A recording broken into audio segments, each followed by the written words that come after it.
They called her the Shadow Girl. For 19 years, Arya Ashford moved through the halls of the Crimson Fang Pack House like a ghost nobody wanted to see. She wasn't just an Omega. She was the Omega without a wolf, the broken thing that should have been mercy killed at birth, but was kept alive out of pity by the former Alpha, who died before he could explain why. She scrubbed the floors they walked on, washed the sheets they slept in, cleaned the blood from their training grounds after they practiced tearing each other apart in preparation for war. And through it all, she stayed silent. Because silence was survival in a pack that measured worth by fangs and fury. But they didn't know what lived in her veins. They didn't know that her silence wasn't submission. It was a dam holding back something older than the packs. Older than the kingdoms, older than the very moon that hung over them all. Tonight, that dam was about to break. The Blood Moon Gala was the event of the year. Every Alpha from the 5 kingdoms sent their strongest, their most eligible, their most savage sons and daughters to the Crimson Fang territory. It was part political summit, part matchmaking circus, and entirely a display of dominance. Arya was supposed to stay in the kitchens. Her job was to prep food, not be seen. But Seraphine Blackwater, the Beta's daughter and reigning queen of cruelty, had other plans. "I want this Shadow Girl serving," Seraphine announced to the head housekeeper, her voice dripping with malice. "Let the visiting Alphas see what pathetic trash we keep around here." So Arya found herself in a servant's uniform that was 2 sizes too small, carrying trays of champagne through a ballroom filled with predators in designer suits and evening gowns. She kept her eyes down, moved between bodies like water, tried to be invisible, but invisibility was impossible when your fated mate was in the room. She felt him before she saw him. A pull in her chest so violent it nearly made her drop the tray. Her heart slammed against her ribs. Her skin prickled with heat. "No, please, goddess. No." She looked up. Alpha Darius Ironheart stood at the center of the ballroom, surrounded by admirers. He was everything an Alpha should be.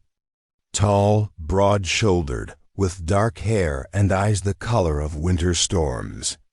He ruled the northern pack with an iron fist and had never lost a challenge, and right now, those winter storm eyes were locked on hers. The champagne glass in his hand shattered. The music didn't stop. But the people around him stepped back, sensing the shift in energy. Darius' nostrils flared. His pupils dilated. His hand went to his chest as if someone had driven a spike through his sternum. "No," he whispered, but the bond didn't care about his denial. It snapped into place with the force of a thunderclap, audible only to the 2 of them. Seraphine noticed. Of course she did. She'd been circling Darius all night like a shark smelling blood. "Well, well," Seraphine purred, her voice cutting through the noise. "It seems the Northern Alpha has found his fated mate." The ballroom went silent. Every eye turned to Arya. She stood frozen, tray trembling in her hands, champagne sloshing over the edges. Darius stared at her with an expression that wasn't love or joy. It was horror. Pure, undiluted horror. "Bring her forward," the Crimson Fang Alpha, Marcus Redclaw, commanded from his throne-like chair. 2 guards grabbed Arya by the arms and dragged her to the center of the room. The tray clattered to the floor. Champagne soaked into the marble. Darius approached slowly, each step deliberate. He stopped 3 feet away and just stared. "This is a mistake," he said finally. "The bond doesn't make mistakes," Elder Kale said from the council's table. The old wolf's blind eyes somehow saw everything. "The moon goddess has chosen. Then the moon goddess is testing me, Darius said coldly. He turned to address the room, his voice carrying to every corner. I am the alpha of the northern pack. My mate must be strong, must be a warrior, must be capable of ruling at my side. He turned back to Arya, and the disgust in his eyes made her stomach twist. This girl has no wolf, no strength, no worth. He raised his voice. I, Alpha Darius Ironheart of the Northern Pack, reject you, Arya Ashford, as my fated mate. The words hit her like physical blows. She gasped, doubling over as the bond that had just formed began to tear apart. It felt like her soul was being ripped in half. Say it, Darius commanded. Accept the rejection so we can both be free of this humiliation. Arya looked up at him through tears. I accept ... Louder. I accept your rejection. The bond shattered.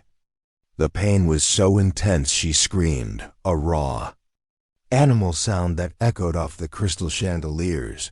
But Darius wasn't done. And since you've humiliated me in front of the 5 kingdoms, he continued, I demand compensation. Marcus, as the host Alpha, I invoke the old law. Cast her out. Let the rogue lands have her. Gasps rippled through the crowd. The rogue lands were a death sentence. Wolves who couldn't shift had no way to defend themselves. She'd be torn apart before dawn. Marcus Redclaw smiled. He'd never liked Arya, had only kept her alive because his father had insisted. Now he had an excuse to be rid of her. So be it. Arya Ashford, you are banished from Crimson Fang territory. You have until moonrise to cross the border. Moonrise was an hour ago, Seraphine said sweetly. I guess she'd better run. The guards dragged Arya through the ballroom, past the whispering crowd, out into the cold night. They didn't stop at the border. They dragged her 3 miles into the forest, into territory that belonged to no pack, and threw her into the dirt. Good luck. Wolfless, one of them sneered before they disappeared back into the trees. Arya lay there, shivering, as the reality of what had just happened sank in, rejected, banished, alone. The pain in her chest where the bond had been was a gaping wound. Every breath hurt. But beneath the pain, something else was stirring, something that had been asleep for 19 years, something that was very, very angry. They dare, a voice said in her mind. Not her voice. Something older, deeper, ancient. Arya's breath hitched. Who? I am you. I have always been you. But they caged me. Poisoned you. Kept you weak so I couldn't wake. I don't understand ... You will ... The pain in her chest ignited. Not the ache of rejection, but a burning, searing heat that spread through her entire body. Her bones began to crack. No, not crack. Reform. Arya screamed as her spine arched. As her hands dug into the dirt, as her human form began to dissolve, shifting for the first time was supposed to be gradual, controlled, guided by a pack elder. This was violent, explosive, like a bomb detonating from the inside out. Her clothes shredded. Fur erupted from her skin, not the gray or brown of common wolves, but pure, blinding white with a silver sheen that caught the moonlight like liquid metal. She kept growing. And growing. And growing. When the transformation finally stopped, Arya stood on 4 massive paws. She was easily 7 feet tall at the shoulder, dwarfing any alpha wolf she'd ever seen. She looked down at her reflection in a nearby stream. Golden eyes stared back. Eyes that glowed like twin suns. They called you worthless, the voice purred. Let's show them what worth really means. Back at the pack house, the gala had resumed. Darius Ironheart was accepting congratulations from other alphas for dodging a bullet. Serafini was draped over his arm, whispering promises of what a real Luna could do for his pack. Then the windows exploded. Glass rained down as a massive white wolf crashed through the ballroom entrance. She didn't fit through the door, so she made her own entrance, tearing through the stone wall like it was paper. The music died. Screams erupted. The silver wolf stood in the center of the ballroom, shaking debris from her fur. Her golden eyes swept the room, and everywhere her gaze landed, wolves dropped to their knees. They couldn't help it. The aura radiating from her was pure, undiluted dominance. It was older than the pack bonds, older than the hierarchy. It was the power of the first wolves, the ones who'd walked alongside the moon goddess herself. "Impossible," Elder Kale whispered, rising from his seat. "The lunar line. They were all killed." The silver wolf's gaze locked onto Darius. He was still standing, fighting against the instinct to submit, but his legs were trembling. Sweat beaded on his forehead. The wolf took a step forward. The marble floor cracked under her paw. "Shift back," Darius commanded, his voice strained. "Shift back so we can talk." The wolf tilted her head. Then she laughed. It came out as a sound somewhere between a growl and a chuff. But the mockery was clear. She didn't want to talk. She wanted to make a point. The silver wolf lunged. Darius barely had time to shift before she was on him. His black wolf was massive by normal standards, but compared to her, he looked like a puppy. They collided in a tangle of fur and fangs. Darius fought with everything he had, every technique he'd learned in a lifetime of battle. It wasn't enough. She was faster, stronger. Every move he made, she countered.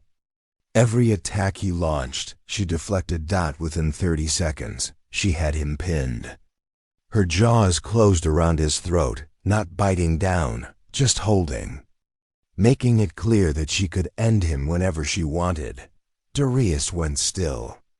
His wolf whined, a sound of submission that he'd never made in his life. The silver wolf released him and stepped back. She shifted, the transformation smooth and controlled this time. Arya stood naked in the center of the ballroom, but she didn't look vulnerable. She looked like a goddess carved from moonlight. "You called me worthless," she said, her voice echoing in the silent room. "You threw me to the wolves." She looked around at the assembled alphas, at the council, at Seraphine cowering behind a pillar. "I am Arya Ashford, last daughter of the lunar line, and I am done kneeling." Before anyone could respond, the shadows at the edge of the room moved. A man stepped forward. Not walked. Stepped, as if the distance between there and here was just a matter of deciding to be in a different place. He was tall, with silver hair despite appearing to be in his 30s, and eyes that swirled with galaxies. He wore all black, and the air around him seemed to bend. "Finally," he said, his voice like silk over steel. "I've been looking for you for a very long time." Elder Kale gasped. "King Orion." King Orion, the Alpha King, the ruler of all 5 kingdoms. He hadn't been seen in public in 15 years, and rumors said he'd gone mad with grief after losing his fated mate.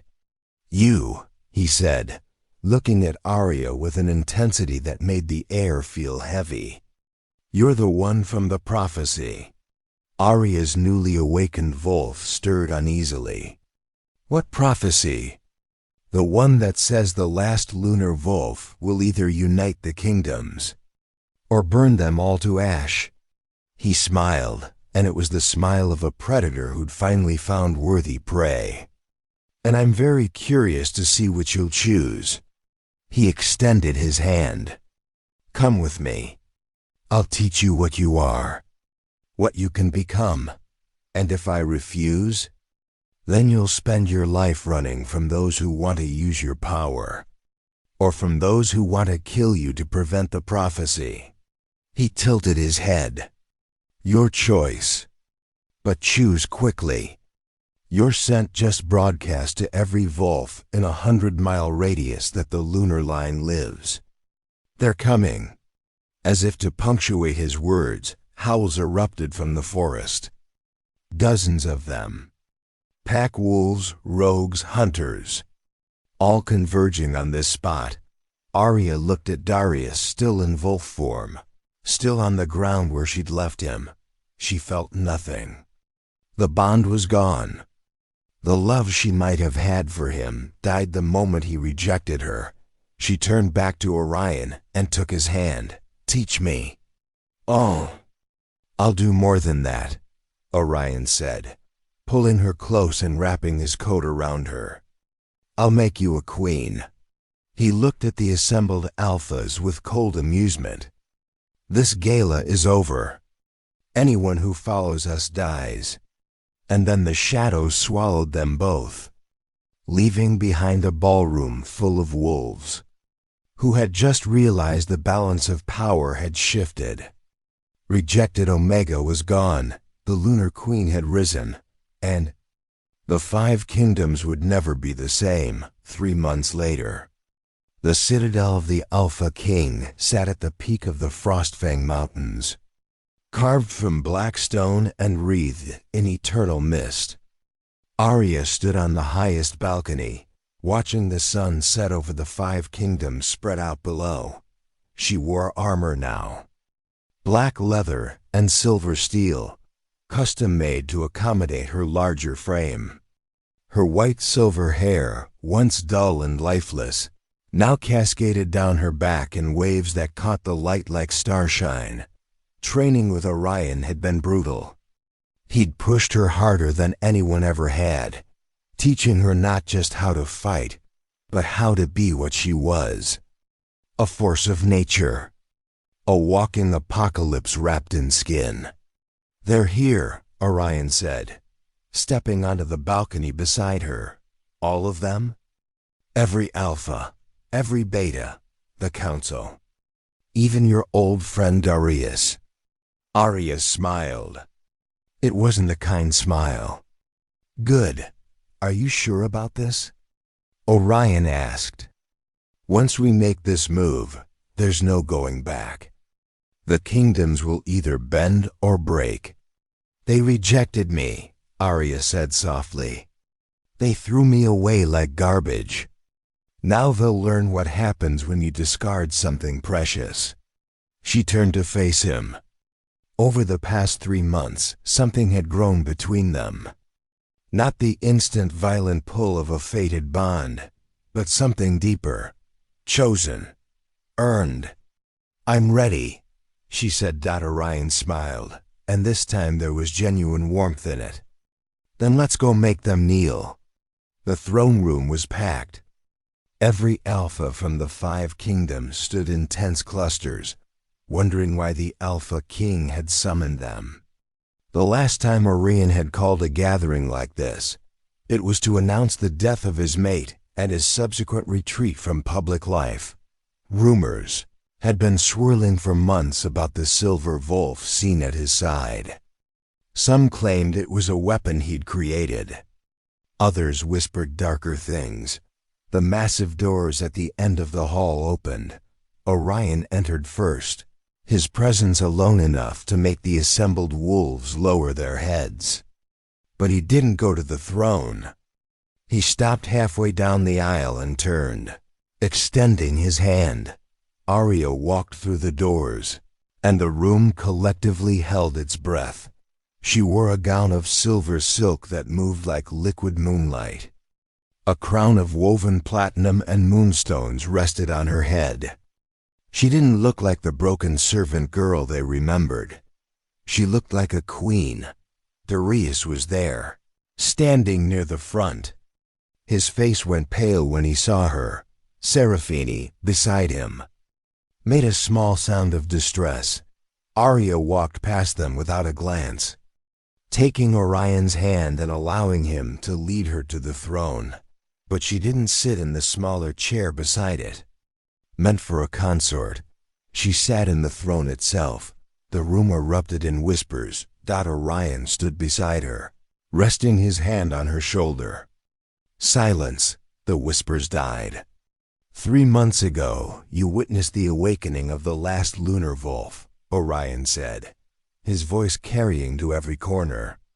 Many of you tried to hunt her after. Some of you sent assassins. Others tried to bargain with her. His eyes swept the room, and several alphas shifted uncomfortably. All of you failed. Because she's not yours to hunt or bargain with. She's mine. He paused.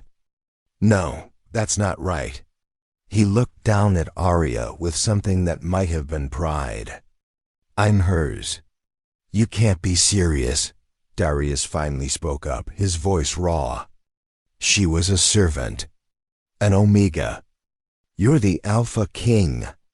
I was the Alpha King, Orion corrected. Now I'm just a king. Because she's the Alpha. He stepped back, kneeling beside the throne. The room exploded into chaos. Shouts of disbelief, anger, outrage. Arya let them yell. Let them rage. Then, when she'd had enough, she stood and pushed. It wasn't a physical push. It was her aura, her dominance, expanding like a shockwave. It hit every wolf in the room simultaneously, driving them to their knees. Even the alphas. Even the council. Only Orion remained standing because she allowed it. I am Arya Ashford, she said, her voice calm but carrying power that made the windows rattle. Last of the lunar line. First of my name. And as of this moment, I am Queen of the 5 Kingdoms. You have no right.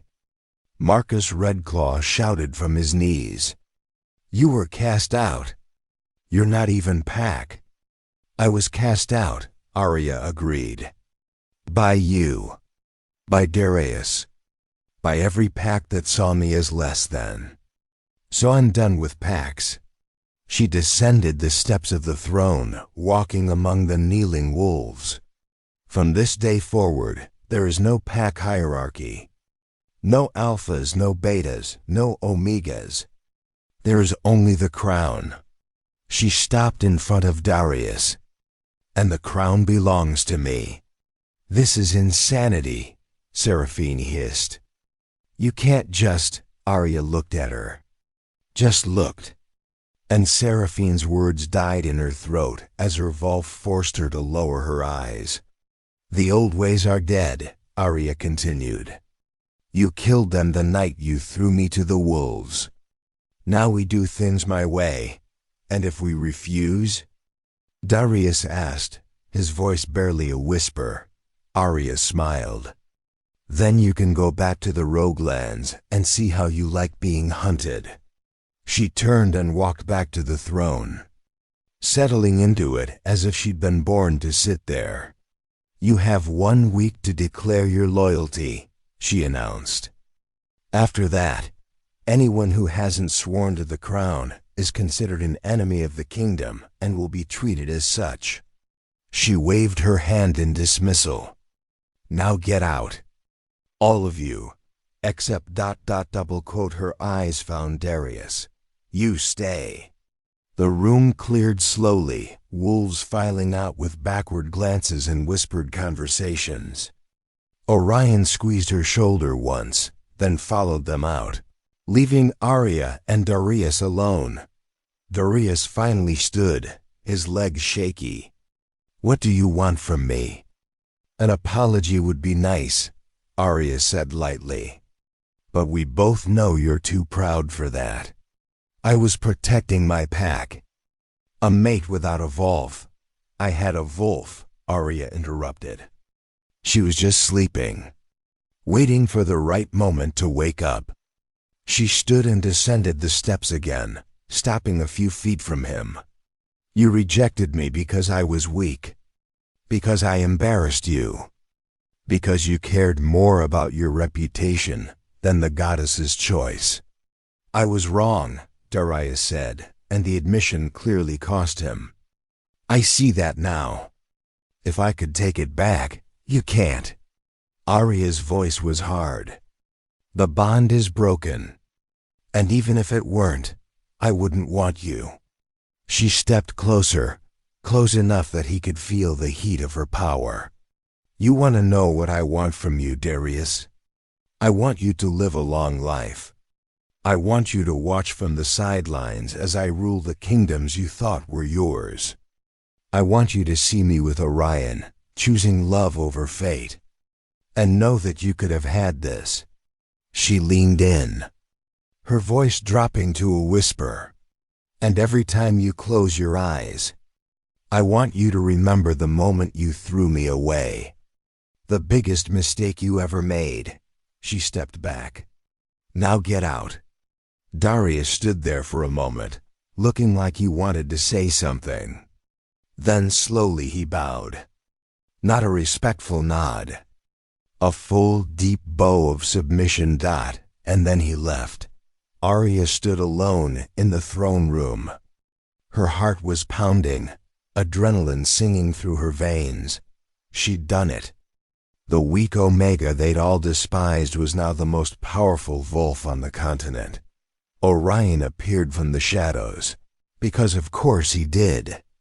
He had a talent for that. Feel good? He asked. Terrifying, actually, Arya admitted. What if I fail? What if I'm terrible at this? Orion crossed to her and pulled her into his arms. Then you'll fail spectacularly, and we'll figure it out together. He kissed her forehead. You were never meant to be small, Arya. The only people who wanted you to stay weak were the ones afraid of what you'd become if you were strong. And what am I? Magnificent.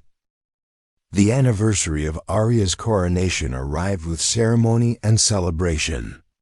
The 5 kingdoms, united under her rule, had seen unprecedented peace.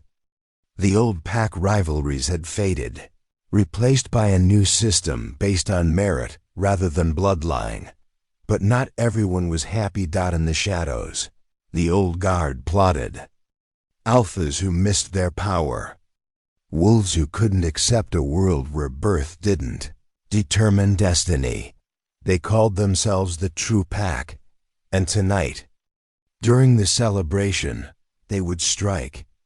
Arya stood on the balcony, watching fireworks paint the sky in silver and gold.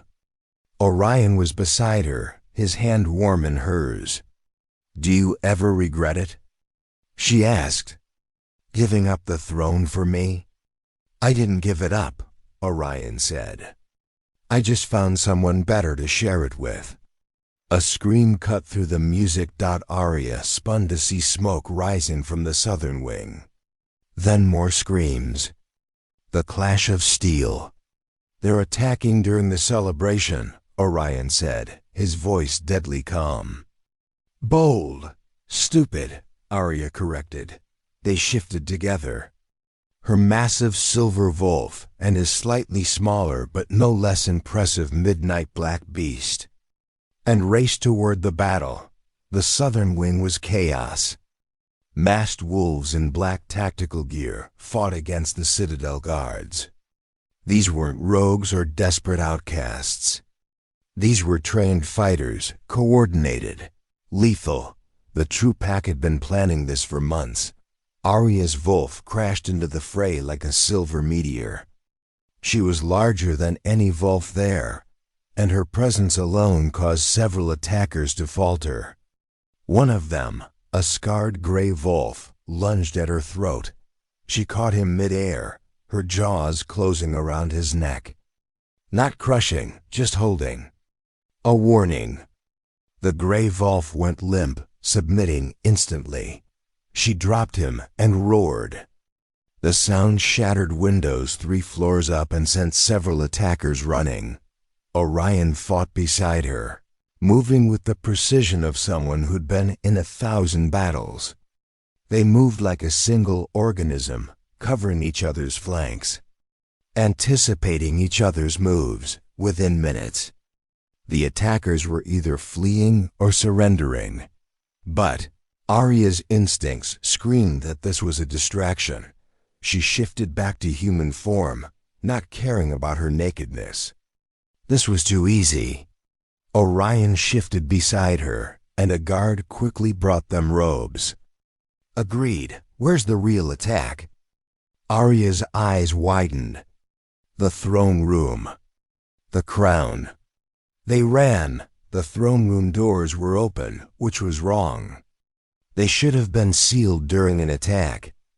Inside, standing before the throne, was a figure in white robes.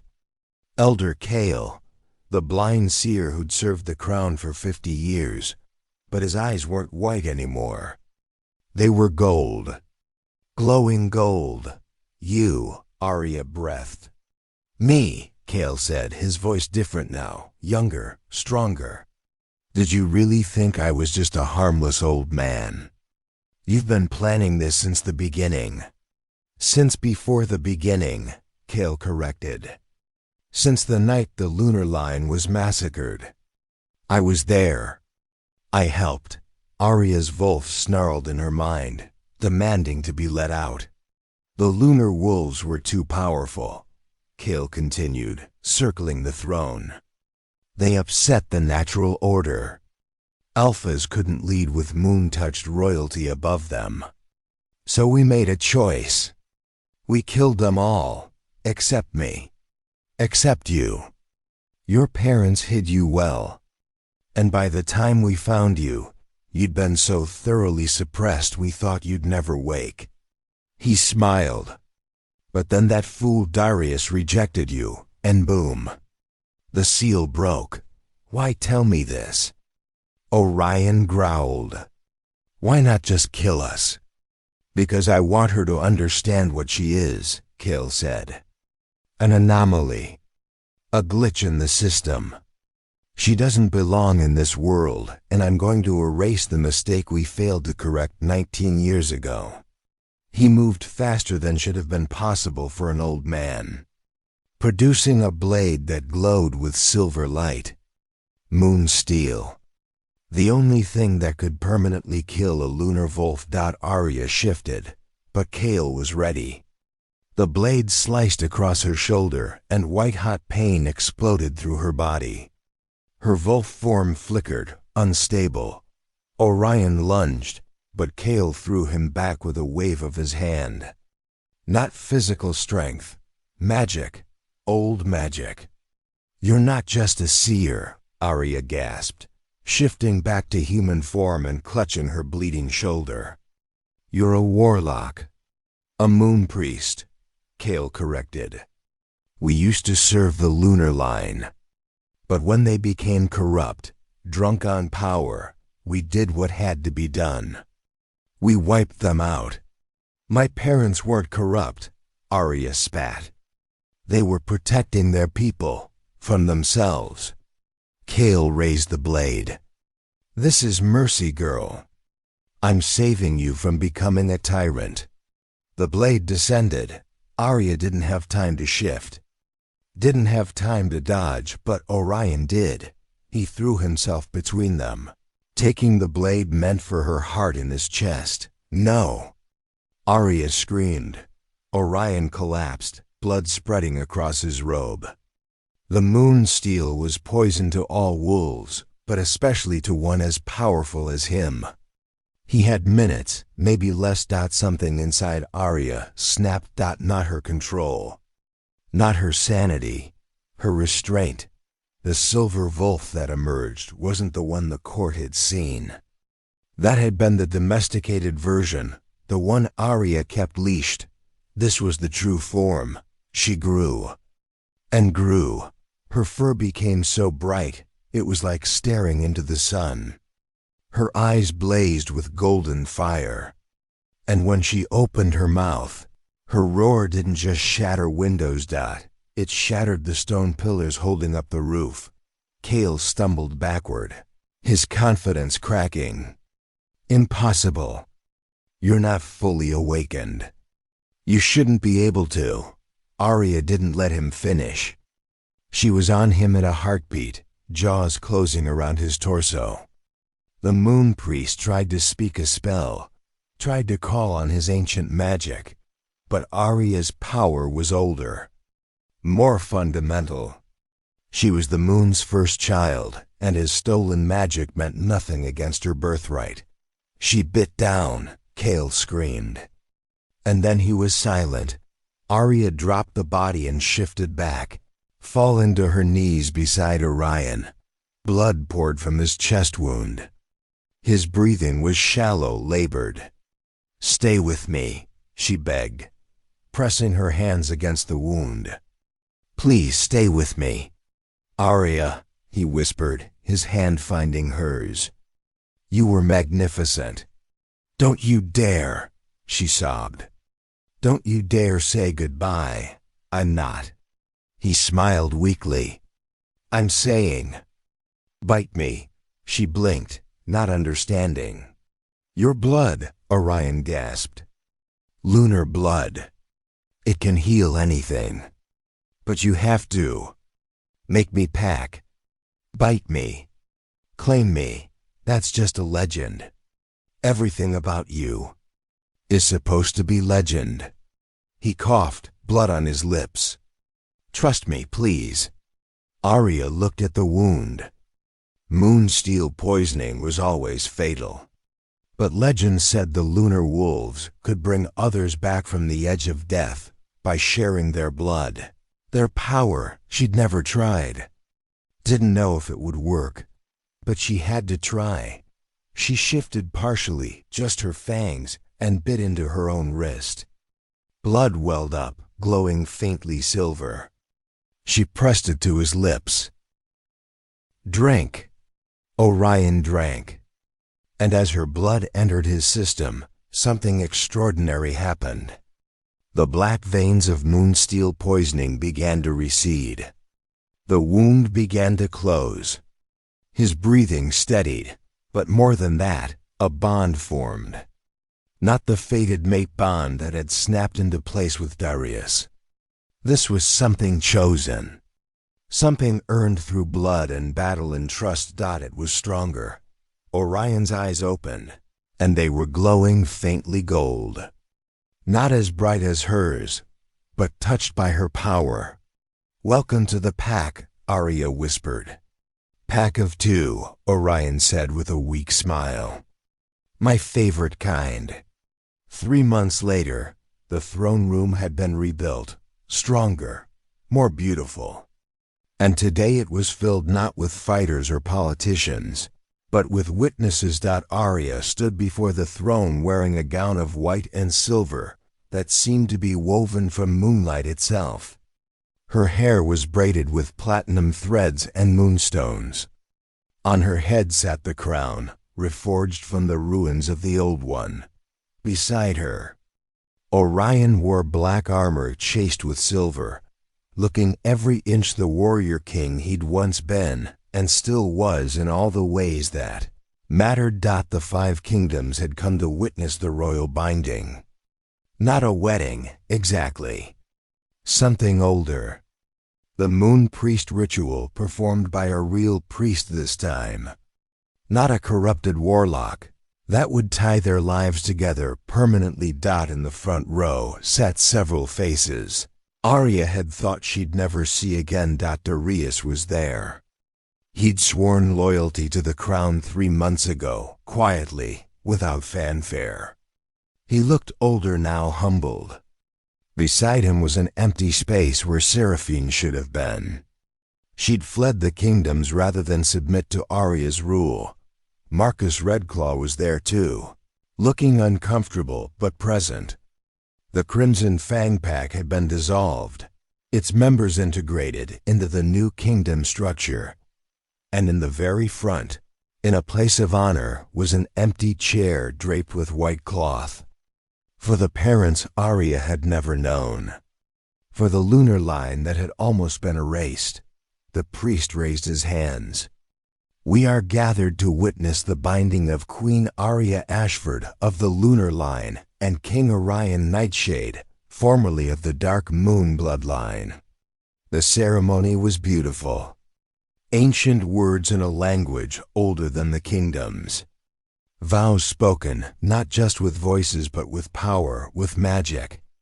With the blessing of the moon goddess herself when it was done. When the bonds were tied and the marks appeared on their skin, silver for her, black for him, twined together, the room erupted in cheers. Arya looked out at her people. Not her subjects. Not her pack. Her people. She'd been thrown away as worthless. Rejected as weak. Cast out to die, and she'd returned as a queen. Any regrets? Orion whispered in her ear as they stood to acknowledge the crowd.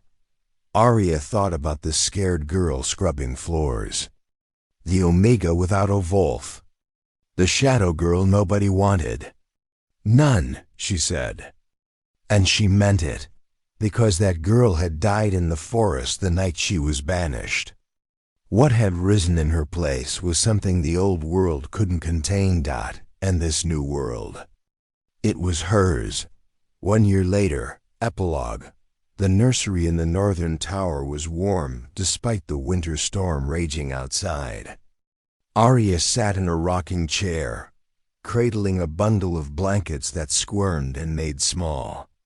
Sleepy noises. She has your eyes, Orion said from the doorway. She has your hair, Arya countered. Looking down at the tiny tuft of black hair on her daughter's head, their daughter. Princess Luna, first of her name. The first child born to a lunar wolf in 200 years. Already, at only 3 months old, the baby's eyes occasionally flashed gold. Already, the wolves who came to pay tribute found themselves instinctively lowering their heads in her presence. She would be powerful. Perhaps more powerful than Arya herself. Do you think she'll hate us? Arya asked softly. For bringing her into this world? For the burden she have to carry? Orion crossed to her and knelt beside the rocking chair, his hand gentle on Luna's tiny back. I think we'll teach her that power isn't a burden. It's a responsibility. And that being different doesn't make you weak. He looked up at Arya. We'll teach her what no one taught you. That she's perfect exactly as she is. Arya blinked back tears. When did you become so wise? I have a good teacher. A knock at the door interrupted them. One of the Citadel guards entered, bowing. My queen, there's someone at the gates. She says she's from the Eastern Territories. She says. The guard hesitated. She says she's your cousin. Arya's heart stopped. That's impossible. The lunar line was wiped out. That's what she said you'd say. She told me to give you this. The guard held out a locket. Silver, engraved with a crescent moon and lightning bolt. Identical to the one Arya wore, Arya's Wolf stirred. Not in threat, but in recognition. Blood calling to blood. Bring her in, Arya said quietly. Under guard, but treat her with respect. The guard bowed and left. Orion looked at Arya with concern. This could be a trap. I know. Arya stood, settling Luna in her bassinet. The baby made a small sound of protest but settled. But if there's even a chance that I'm not the last ... that Luna won't be alone. Then we investigate, Orion finished. He stood beside her, his hand finding hers. Together, always. As they left the nursery, Arya caught her reflection in the window. She still looked like the girl from the pack house sometimes. But mostly, she looked like who she'd become, a queen. A mother, a force of nature, The Shadow Girl was gone. The weak Omega was dead. And in their place stood something the world had forgotten could exist. A lunar wolf, unbroken, unbowed, unapologetic. And ready for whatever came next.